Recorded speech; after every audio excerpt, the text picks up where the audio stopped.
A lot of people on Twitter said, well, you should play yourself.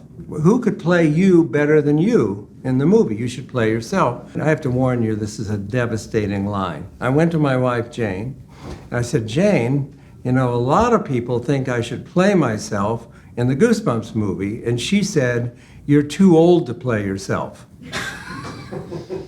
And of course it was true. When I was a kid, I was scared of everything. I was a really fearful kid. And I think that's why I ended up staying in my room typing all day, typing stories. Because I really was afraid of a lot of things, afraid of the dark.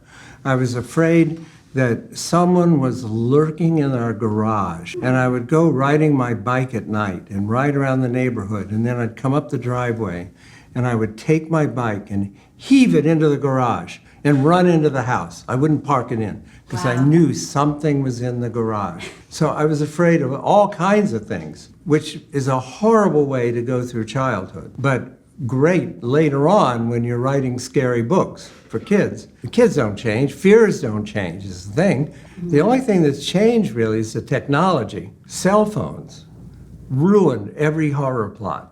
You know, they're in some danger, they pick up the phone, come get me, I'm trapped in a haunted house.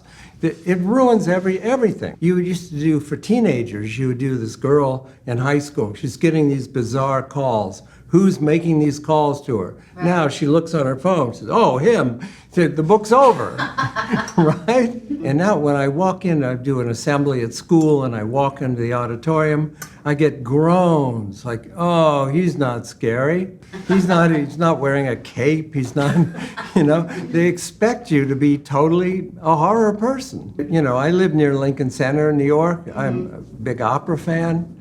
They'd be horrified to hear that I go to the opera. And I've known a lot of horror writers, and they're mostly, like me, quiet guys from Ohio. Now, there's like something missing in my brain, and I don't get scared ever from movies or TV shows or books. I'm reading a horror novel. I don't know what that feeling is now. People come to me and say, oh, after I read your book, I had to leave all the lights on, I locked all the doors, I couldn't sleep. I don't know what that feeling is.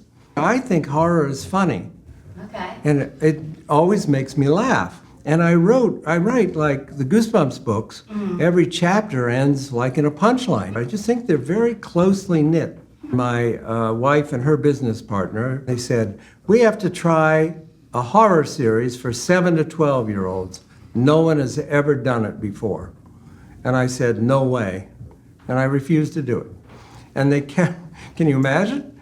And great decisions and publishing. And they kept after me and said, no, we have to try it. And then finally I said, all right, if I can think of a good name for the series, we can try 2 or 3. And one day I'm reading TV Guide, and in those days, they had the TV listings in the middle of the magazine. And there's a little ad at the bottom of the page.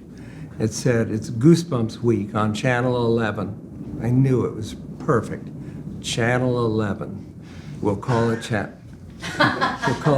11. That's a horrible joke. I apologize. That's where the name came from. I thought, it's perfect. It's scary, it's funny, it's age appropriate. We'll try it. And now it's 25 years later.